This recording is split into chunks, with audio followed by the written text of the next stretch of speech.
Ogie Alcacid advice ganda ninong raw sa kasal ni na Kim Chiu at Paolo Abilino.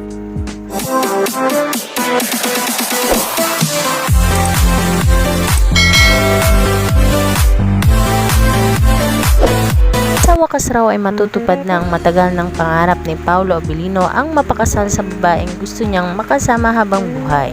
Kaya naman yan ang mga nakakakilig na balita hinggil sa usaping kasalan ni na Paolo Abilino at Kim Chiu. Kaya hindi na magkandamayaw pa ang mga fans nila dahil ayon sa balita, totoo nang may relasyon sina Kim Chiu at Paolo Abilino.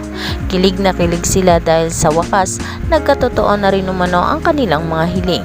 Masayang-masaya naman ang mga kaibigan ni Kim Chiu sa It's Showtime, lalong-lalo na umano sina Ogie Alcacid at Vice Ganda. Ayon nga sa balita, nais nga raw magpresenta ni Ogie Alcacid na maging ninong sa kasal ni Kim Chiu at Paolo Abilino.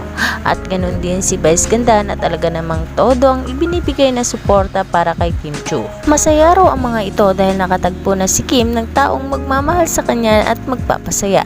Tiwala naman umano sila kay Paolo Abilino na hindi nito pa iiyakin si Kim Chiu dahil matagal na niyang hinihintay si Kim na maging single ulit.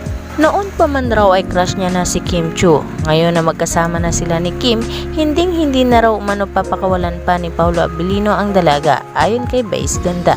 Kita naman na talagang blooming na blooming ngayon si Kim Chiu sa tuwing nakikita natin siya sa show ng It's Showtime.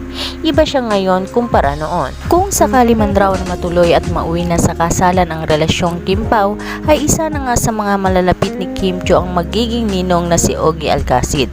Sa ngayon raw ay nililihim pa ni na Kim Chiu at Paolo Abilino ang kanilang relasyon. Ayaw raw kasi nila na pagpiestahan sila sa social media. Tiyak raw na aamin na rin sina Kim Chiu at Paolo Abilino sa tamang panahon kung saan pareho na silang handa na ipaalam sa buong mundo. Para sa latest happening mga kachika, just like and share para updated kayo sa aming susunod na video.